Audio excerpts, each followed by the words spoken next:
오늘 나누실 말씀은 요한복음 11장입니다. 요한복음 11장 17절부터의 말씀입니다. 요한복음 11장 17절에서 37절까지의 말씀입니다. 예수께서 와서 보시니 나사로가 무덤에 있은지 이미 나으리라. 베다니는 예루살렘에서 가깝기가 한 오리쯤 되매 많은 유대인이 마르다와 마리아에게 그 오라비의 일로 위문하러 왔더니 마르다는 예수 오신다는 말을 듣고 곧 나가 맞되 마리아는 집에 앉았더라. 마르다가 예수께 여짜오되 주께서 여기 계셨다면 내 오라비가 죽지 아니하였겠나이다. 그러나 나는 이제라도 주께서 무엇이든지 하나님께 구하시는 것을 하나님이 주실 줄을 아나이다. 예수께서 가라사대 내 오라비가 다시 살리라. 마르다가 가로되 마지막 날 부활에는 다시 살 줄을 내가 아나이다. 예수께서 가라사대 나는 부활이요 생명이니 나를 믿는 자는 죽어도 살겠고 무릇 살아서 나를 믿는 자는 영원히 죽지 아니하리니 이것을 내가 믿느냐. 가로되 주여 그러하오이다. 주는 그리스도시요 세상에 오시는 하나님의 아들이신 줄 내가 믿나이다.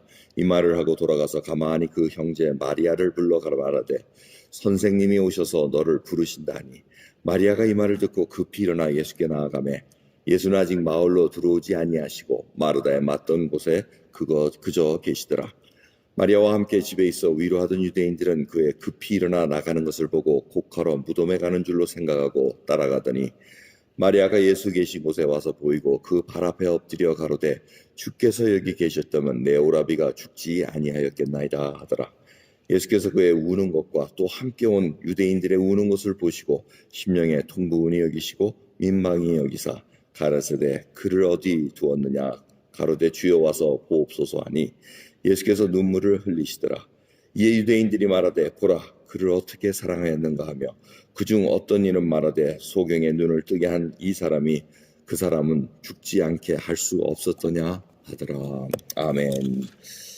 나사로가 죽은 지 나흘이 지났습니다. 이렇게 주님께서 이틀을 더 유하시다가 베다니로 오신 것은 정말 보는 이로 하여금 하나님을 믿게 예수 그리스도를 믿을 수 있게끔 만들기 위함이라는 것을 알려주시고 지금 베다니에 오셨습니다.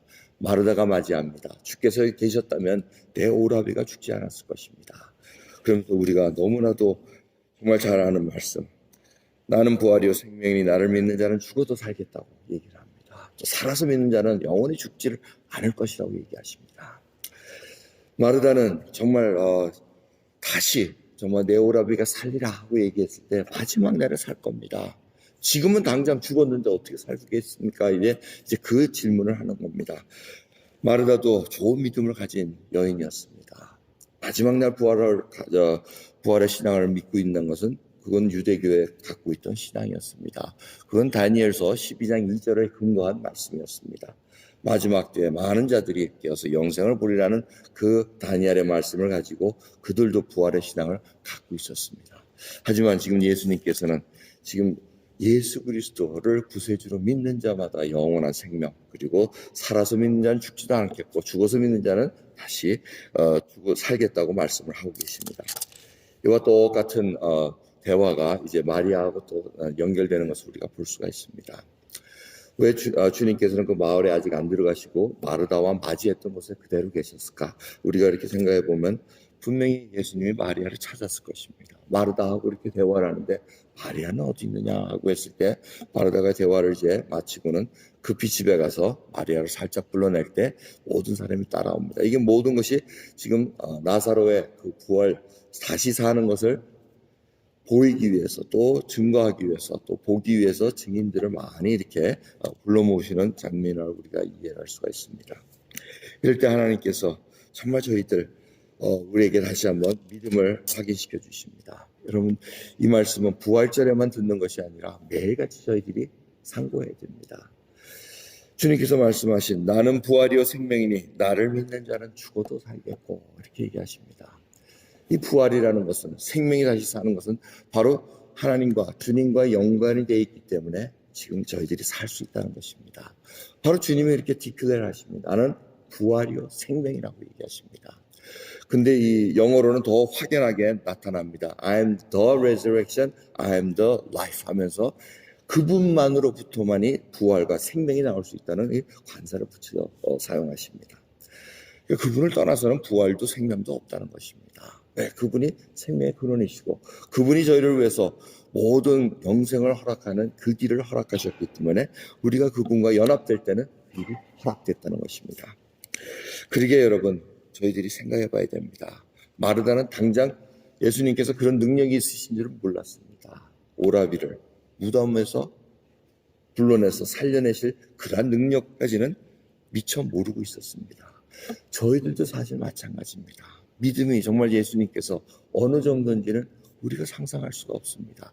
알긴 합니다. 고백은 합니다. 마지막 우리가 죽어서도 우리 믿는 자들은 죽음이 두려운 것이 아닙니다.